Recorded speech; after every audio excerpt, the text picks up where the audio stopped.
अस्सलाम वालेकुम वीवर्स। उम्मीद है आप सब ठीक होंगे, खैरियत के साथ होंगे।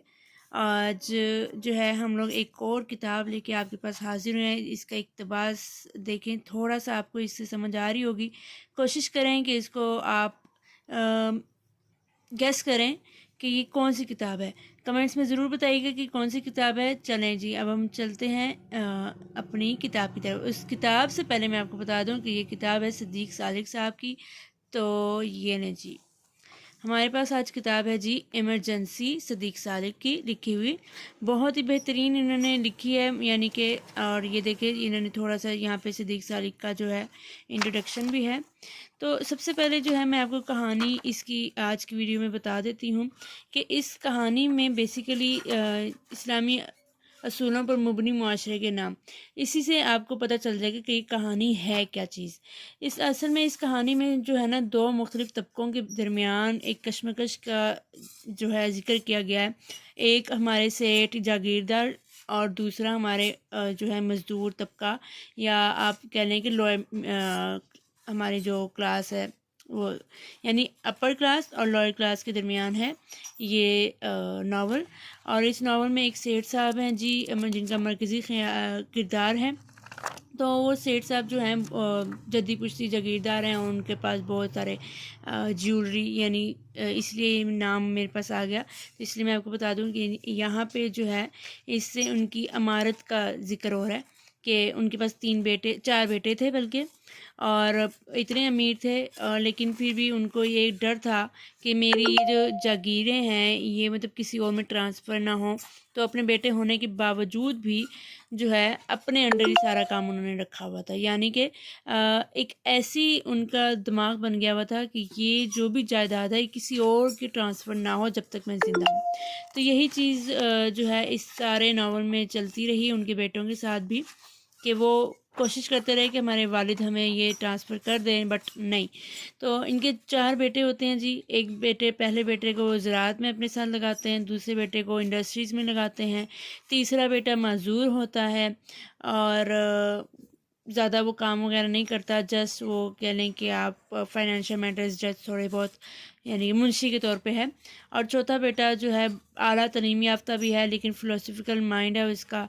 तो इस लिहाज से जो है ना, वो अपने बाप की काफ़ी बातों से इख्तलाफ करता है। बाकी बेटे भी करते हैं लेकिन वो बोल नहीं पाते, लेकिन जो चौथा बेटा होता है वो काफ़ी हद तक बोल देता है, लेकिन बाप को नहीं समझ आती।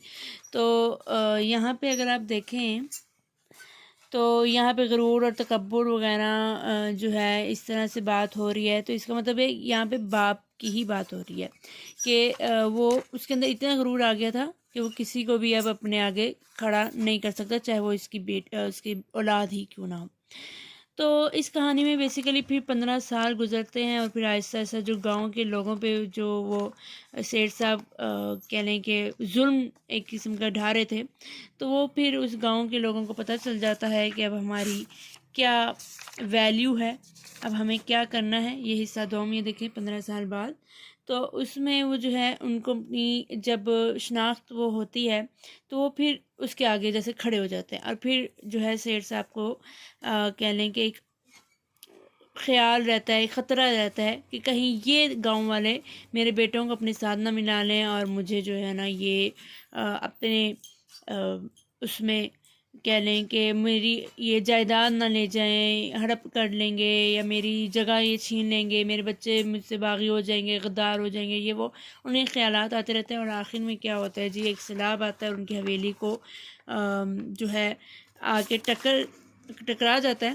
लेकिन फिर भी वो कहते हैं तुम फिक्र ना करो, सब ठीक हो जाएगा, सब ठीक हो जाएगा, सब ठीक हो जाएगा। इसमें बाबा बेहश्ती का बहुत बड़ा किरदार है, ख़ास तौर पे ज़्यादा नहीं लेकिन एक किरदार, यानी कि इसलिए मैंने बड़ा कहा कि ये लोगों को इकट्ठा रहते हैं, उन्हें मुत्तहिद रखते हैं। तो उनके जो 2 छोटे बेटे हैं जिनका मैंने जिक्र किया, तो वो दोनों भी इनसे बहुत इंस्पायर्ड है, बाबा बेहश्ती से। तो वो भी उन्हें समझाने आते हैं। तो लेकिन ये फिर भी वो कहता है कि मतलब मैं सब कुछ ठीक कर लूँगा, मेरे हाथ में सब कुछ और ये हवेली सब कुछ ठीक हो जाएगी, लेकिन उससे ये नहीं पता होता कि गांव वाले जिनसे वो डर है उनके घर तो महफूज हैं, और लेकिन उसकी अपनी हवेली ही कहने के सलाम की ज़िद में आ चुकी है। तो बस इसी में होता है और फिर वो गिर जाते हैं और यहीं पे उनका ख़त्म एंड होता है। यानी कि ये कहने के उनकी लाइफ को बयान कर रहा है ये नावल, और इस तरह से मुझे अच्छा लगा कि हमारी आजकल भी यही चल रहा है। जो अमीर है अपने आप को अमीर रख रहा है और अमीर बनना चाह रहा है, अपने आगे किसी को नहीं रखना चाह रहा। आप अमारत के बजाय अलावा आप किसी और शोबे में भी देख लें, यानी अगर किसी का स्केल हाई है तो वो चाहेगा कि मैं और आगे जाऊं लेकिन मेरी जगह पे कोई ना आए। ठीक है, कोई बच्चा है, हमने यहाँ तक अपनी ये चीज़ें अपने बच्चों में भी ट्रांसफ़र कर दी हैं कि अगर वो फर्स्ट आ रहा है तो ये नहीं वो कहेगा कि मेरा ये दोस्त मैं इसको कुछ सिखा दूँ तो ये भी फर्स्ट आए, ये भी चले फर्स्ट नहीं तो मेरे लेवल पे आ जाए। नहीं, हमने ये चीज़ सिखा दी हुई है अपनी कहने के मुआशरे में। इतना बच्चे से लेके बड़े तक और लोअर क्लास से लेके अपर क्लास तक हमने इस सब में कहने के पूरी तरीके से निचोड़ और उसके अंदर डाल दिया हुआ है। तो हमारी अब देखने में आता है कि जिस तरह इस नावल में थोड़ा 15 साल का ज़ाहिर गैप आया इंकलाब आने में, तो हमारे मुल्क में भी अब थोड़ा थोड़ा मुझे हमें जो चेंज नज़र आता है कि अब लोग आवाज़ उठाते हैं।